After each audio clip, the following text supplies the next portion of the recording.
Hello, good morning बच्चों। So I am here back again with a new chapter for you, a new chapter of computer science for you. And so today I will be discussing about multimedia. तो आज मैं आप सबके साथ में चर्चा करूँगा मल्टीमीडिया के बारे में। आप लोगों ने सुना होगा ना, मल्टीमीडिया क्या होता है? आप ज़रा ध्यान से सोच करके बताएं, what is meant by multimedia. अच्छा, मैं आपको ना ज़रा सा क्लू देता हूँ, एक हिंट देता हूँ कि ये जो शब्द है मल्टीमीडिया, इसका अगर हम दो हिस्सा करने की कोशिश करें, if you divide it into two parts, so how can you do it? Multi plus media. Media आप समझ रहे हो ना, मीडिया मतलब वो चीज़ें जिसके जरिए मतलब इंफॉर्मेशन शेयर करने की बात होती है, telecommunication, television, audio, video, music, है ना। और मल्टी मल्टी का मतलब क्या होता है? आप सोचो, मल्टीपल का मतलब क्या होता है? सोचा कि नहीं सोचा? मल्टी का मतलब क्या होता है? मल्टी का मतलब एक से ज़्यादा चीज़ें। So here multimedia means media more than one media, more than one media. यही चीज़ मैं बताने की कोशिश कर रहा हूँ। तो बच्चों, आज हम लोग बात करेंगे मल्टीमीडिया के बारे में। Multimedia refers to the combined use of several media such as audio, video, text, pictures, graphics and animation. Multimedia is used to present information in an interesting and effective manner. अच्छा बच्चों, आप बताओ कि आपको cartoon देखना पसंद है ना? कार्टून देखना, मूवी देखना, कंप्यूटर पर गेम्स खेलना, ये सारी की सारी चीज़ें बहुत पसंद आती हैं बच्चों को। और मुझे लगता है कि आप बच्चों में से सारे बच्चे, कोई सिर हिलाए या ना हिलाए, बोले या ना बोले, बताए या ना बताए, हाथ उठाए या ना उठाए, every kid, every child loves multimedia, है ना।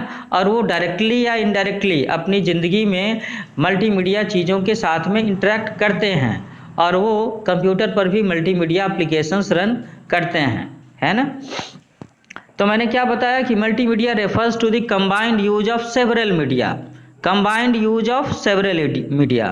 तो जहाँ पर हम लोग audio, video, text, picture, graphics, animation, इन सारी चीज़ों को मिला करके एक ऐसे एप्लीकेशंस का इस्तेमाल करते हैं, that is multimedia. Multimedia is use to present information in an interesting and effective manner. आप सपोज करो कि जैसे ये जो आप कार्टून सीरियल्स देखते हैं, ये क्या, ये मल्टीमीडिया का एग्जाम्पल नहीं है? बिल्कुल है। आप जो टेलीविज़न न्यूज़ चैनल पर तरह तरह के ऐड, तरह तरह के एडवर्टीजमेंट देखते हैं, वो मल्टीमीडिया का एग्जाम्पल नहीं है? वो बिल्कुल मल्टीमीडिया का एग्जाम्पल है। और तो और, अगर आप किसी भी तरह का ट्यूटोरियल सेशन या यूट्यूब पर बहुत सारी चीज़ें देखते हैं, तो इन सब चीज़ों में भी मल्टीमीडिया का इस्तेमाल है। बिना मल्टीमीडिया के ये सारी की सारी चीज़ें इतनी इंटरेस्टिंग, इतनी इंफॉर्मेटिव, इतनी इलस्ट्रेटिव बनेंगी नहीं, और इतनी अच्छी भी नहीं लगेंगी आपको। सपोज करो कि आपके टेलीविज़न पर या कंप्यूटर पर कार्टून का प्रोग्राम चल रहा है, उसमें से आवाज़ ना आए, या फिर सिर्फ कार्टूनों की आवाज़ आए और पिक्चर ना आए, तो कैसा लगेगा, है ना। तो मल्टीमीडिया का मतलब क्या है? जहाँ पर हम कोई ऐसा चीज़ देख रहे होते हैं, इस्तेमाल कर रहे होते हैं, जिसमें एक से ज़्यादा मीडिया का इस्तेमाल होता है। ठीक है। So now I will talk about elements of multimedia. Multimedia के एलिमेंट्स क्या होते हैं, इसके कंपोनेंट्स क्या होते हैं, ये किन किन चीज़ों से बना होता है। So the basic elements of multimedia are graphics, text, audio, video and animation. तो आपने नोट किया मैंने किस किस एलिमेंट्स की बात की? मैंने कहा ग्राफिक्स, टेक्स्ट, ऑडियो, वीडियो और एनिमेशन।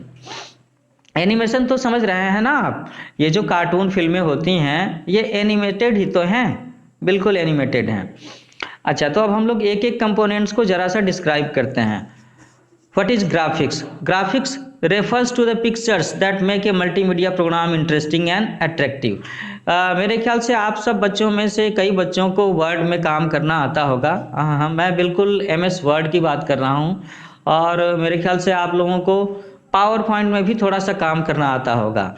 इसके अलावा पेंट में तो काम करना आता ही होगा, और वहाँ भी आप लोगों ने ऐसा कुछ किया होगा कि अपनी पेंट की ड्राइंग के बीच में किसी दूसरी पिक्चर को इंसर्ट किया हो। वर्ड के फाइल में, जहाँ पर आप अपना बायोडाटा बना रहे हों या कोई भी एक छोटा सा एसे टाइप कर रहे हों, उसके बीच में भी आपने किसी चीज़ का पिक्चर इंसर्ट किया हो। और पावर पॉइंट में तो इसकी अक्सर ज़रूरत पड़ती है। पावर पॉइंट में आप क्या करते हो कि वहाँ जो सीट होती है, प्रेजेंटेशन सीट होती है, उसके स्लाइड्स में आपको ग्राफ इंसर्ट करना होता है, पिक्चर इंसर्ट करना होता है, क्लिप आर्ट इंसर्ट करना होता है। Sometimes you have to insert audio files also, video files also. तो यहाँ पर ग्राफिक्स का मतलब है पिक्चर्स, और पिक्चर में कंटेन, पिक्चर जो है वो एक फोटोग्राफ हो सकता है, पेन ब्रश की फाइल हो सकती है, एक कार्टून की स्ट्रिप हो सकती है ना। अच्छा, तो अब अगला एलिमेंट क्या है मल्टीमीडिया का? The next element is text. तो टेक्स्ट तो आप सब लोग इसके साथ में फैमिलियर हैं ही। Whatever you type using the keyboards, I mean to say alphabetic keyboards, I mean to say ABCD QWERTY, ये सारी की सारी चीज़ें, आप ABCD जो कुछ भी टाइप करते हैं वो टेक्स्ट ही तो है। So the text forms the basic element of a multimedia program that involve the use of attractive fonts in different sizes and colours. और अगर आप मल्टीमीडिया के प्रोग्राम में टेक्स्ट इस्तेमाल करते हैं तो वहाँ पर क्या होता है कि वहाँ पर आप किसी अक्षर को बोल्ड करते हैं, you can make it italic, you can increase the size of the font. आप इसका साइज चाहो तो 72 करके देख लो, 54 करके देख लो। जो नॉर्मल साइज होता है वो तो 11-12 होता है ना। आप चाहें तो इन टेक्स्ट के ये जो फॉन्ट हैं, इसके लेटर्स के कलर्स भी चेंज कर सकते हो। आप इसे झुका सकते हैं, इटालिक्स कर सकते हैं, इसे अंडरलाइन कर सकते हैं। There are some more elements of multimedia. So the next one is audio. Audio का मतलब क्या है? आवाज़ें, sounds. So it includes the speech, music and sound effects in multimedia program. The next vital component is video. आजकल के समय में अगर हम मल्टीमीडिया प्रोग्राम की बात करें और उसमें वीडियो ना हो, कोई सीन ना दिखाई दे, तो इसका तो कोई मतलब ही नहीं रह जाता। बच्चों के लिए बहुत मुश्किल होता है ना। तो वीडियो जो है वो भी मल्टीमीडिया प्रोग्राम का एक बेसिक एलिमेंट है।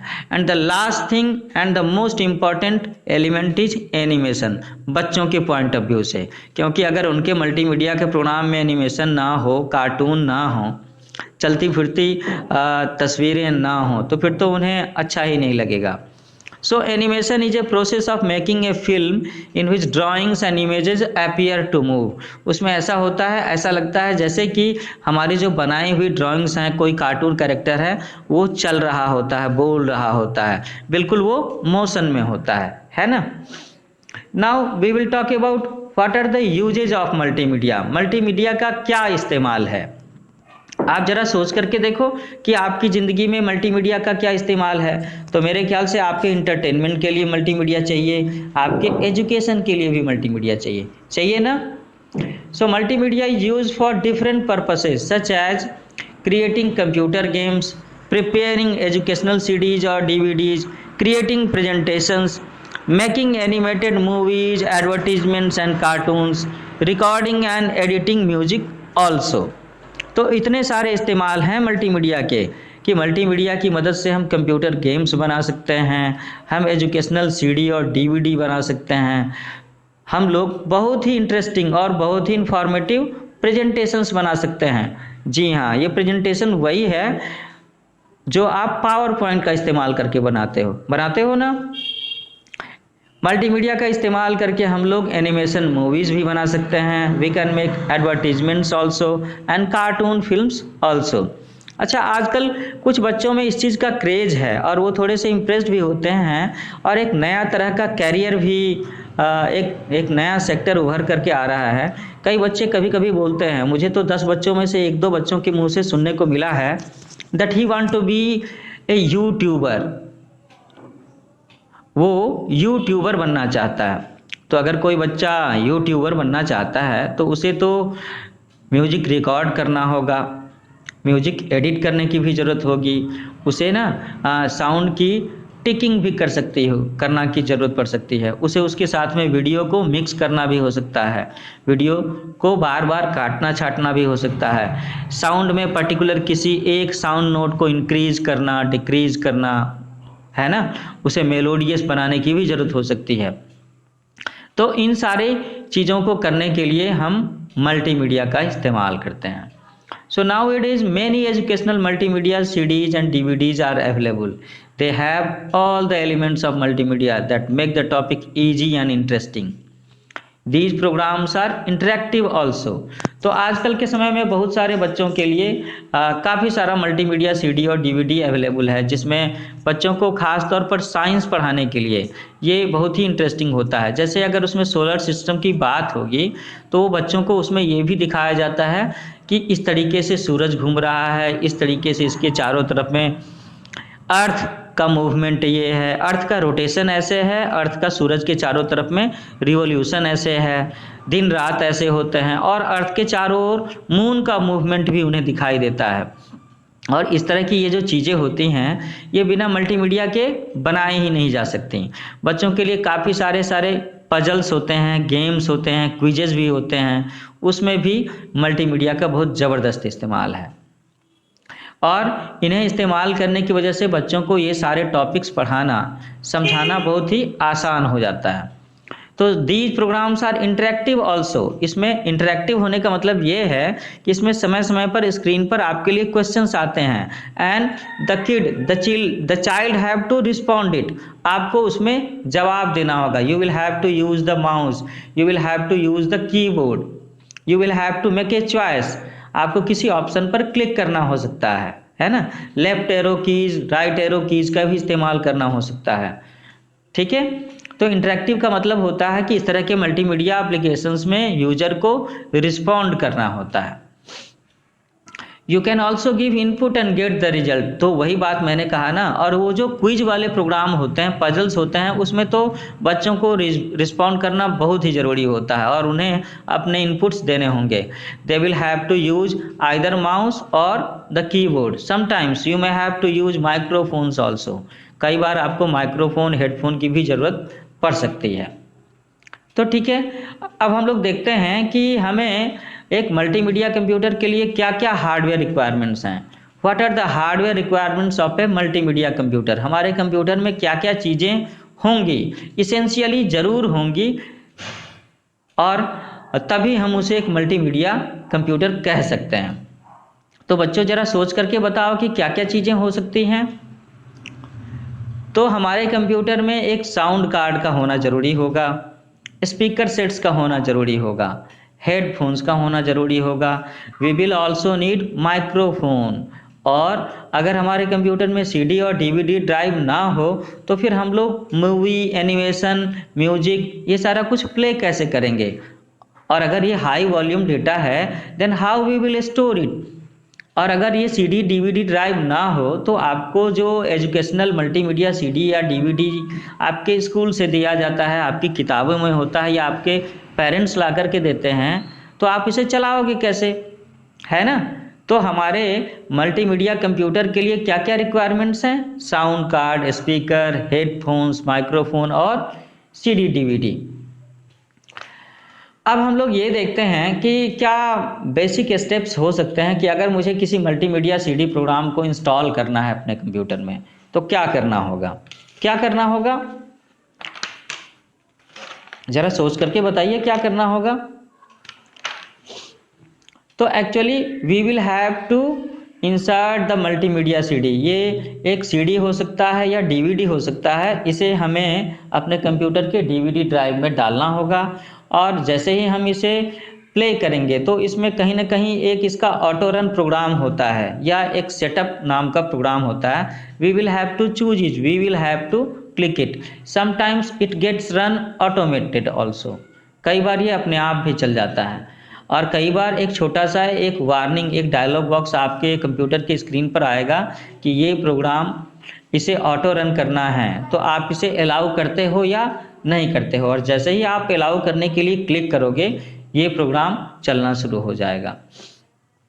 ठीक है, तो मैं ऐसा करता हूँ ना कि इसके आगे की जो बातें हैं जिसमें हम एक मल्टीमीडिया CD से, DVD से कोई मल्टीमीडिया एप्लीकेशन अपने कंप्यूटर पर कैसे लोड करते हैं, इस चीज़ के बारे में एक दूसरा लेक्चर सेशन रखता हूँ और उसमें मैं आपको कीबोर्ड एक्सेस करके माउस के जरिए ये चीज़ दिखाने की भी कोशिश करूँगा और ये मेरा एक रिकॉर्डेड लेक्चर सेशन होगा जिसमें आप बिल्कुल स्टेप बाय स्टेप देख पाएंगे कि मैं कौन कौन से मेनू ऑप्शंस यूज़ कर रहा हूँ, विंडो के कौन कौन से टूल बार्स को मैं यूज़ कर रहा हूँ, मैं कब कहाँ क्लिक कर रहा हूँ और किस तरह के मैसेज आने पर क्या क्या कर रहा हूँ। तो बच्चों आगे मैं एक दूसरा लेक्चर सेशन रखूँगा जिसमें मैं ये चीज़ें इंटरैक्टिवली करके दिखाऊँगा कि आप मल्टीमीडिया सीडी कैसे इंस्टॉल कर सकते हैं, मल्टीमीडिया सीडी या डीवीडी से एक प्रोग्राम कैसे लोड कर सकते हैं। इसके साथ साथ मैं ये भी बताऊंगा कि आप विंडोज़ मीडिया प्लेयर, ये एक बहुत ही बढ़िया एप्लीकेशन प्रोग्राम है विंडोज़ ऑपरेटिंग सिस्टम का, उसे कैसे चला सकते हैं। और अगर आपके कंप्यूटर में कुछ गेम्स के सॉफ्टवेयर भी अवेलेबल हैं तो उसे कैसे एक्सेस करते हैं। तो इसके लिए आपको ज़रा सा वेट करना होगा मेरे नए लेक्चर सेशन का। तब तक के लिए मैं आपसे एक बार फिर से कहना चाहूँगा कि आप मेरे चैनल का नाम याद रखें, the name is new age coaching, और इसे आप लाइक करें, सब्सक्राइब करें और जल्दी ही आपके लिए एक नए कंप्यूटर क्लास के एक नए लेक्चर सेशन के साथ मैं आपके सामने में दोबारा आता हूँ। तब तक के लिए आप अपना ख्याल रखें। Take care, bye bye.